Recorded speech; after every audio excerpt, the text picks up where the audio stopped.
this is going to be just a typical Merseyside derby, and it was flat. What'd you see for you, JJ? Yeah, I mean, I don't necessarily disagree with you. I think a lot of that is down to the fact that, Liverpool are in a really, highly charged period of their season at the moment. They've got important games left, right, and centre. And we spoke about this, in the preview pod.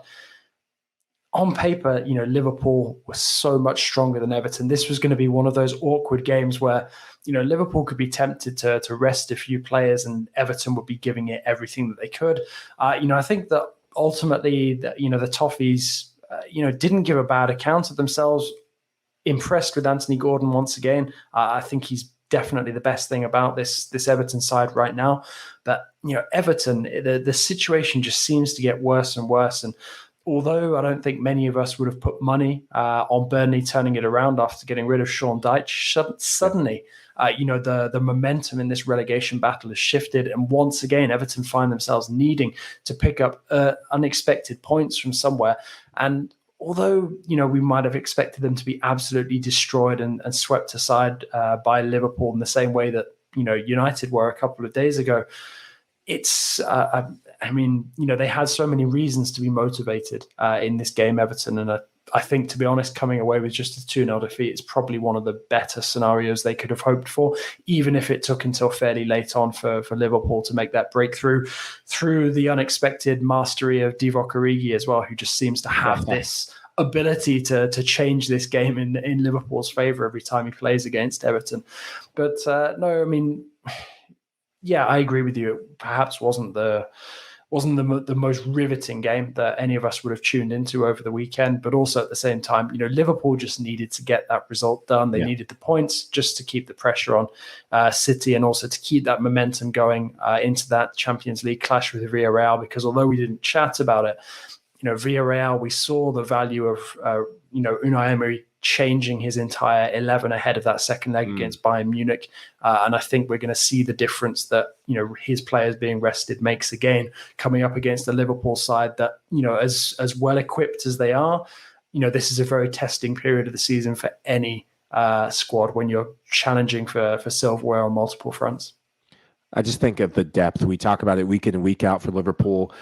Being able to bring in a player like Luis Diaz, I love what I see from this guy each match. He finds a way, whether he's starting, and as a United fan, I'm having nightmares, and our back line is having nightmares about him, of what could have been had we utilized a January transfer window to get a player like him and not splash cash. But we'll get to that very soon. Just that touch that he had, crossfield ball over to him, and then just the swag to just bring his leg up and get it behind Neymar-esque.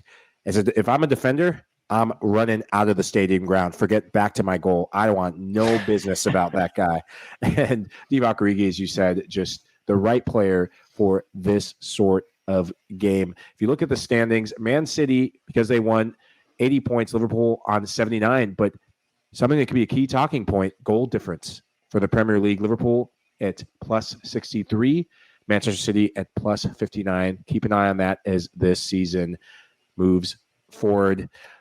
The relegation battle, we touched on Everton, the mighty Burnley getting a big result. What a difference a few weeks makes. What did you see that Burnley did that got them this result? I mean, I think the interesting thing about this is that when I was reading a lot about the sort of the reasons behind, Sean Dyche being let go of, it was basically that things started to feel like they'd gone a bit stale with him. It was the same methods over and over, year after year. And it obviously had taken Burnley extremely far given their resources. But also at the same time, there comes a moment where that stops working and you need new ideas, fresh impetus. And Burnley reached that moment. They've made the change, they've taken the risk. And at this moment in time, they're being rewarded for it. Whether it ultimately pays off, we'll have to wait and see. But I don't think they would have expected to see themselves in the position that they're in at the moment, because that table is suddenly looking pretty good to them, given the recent points that they've managed to pick up.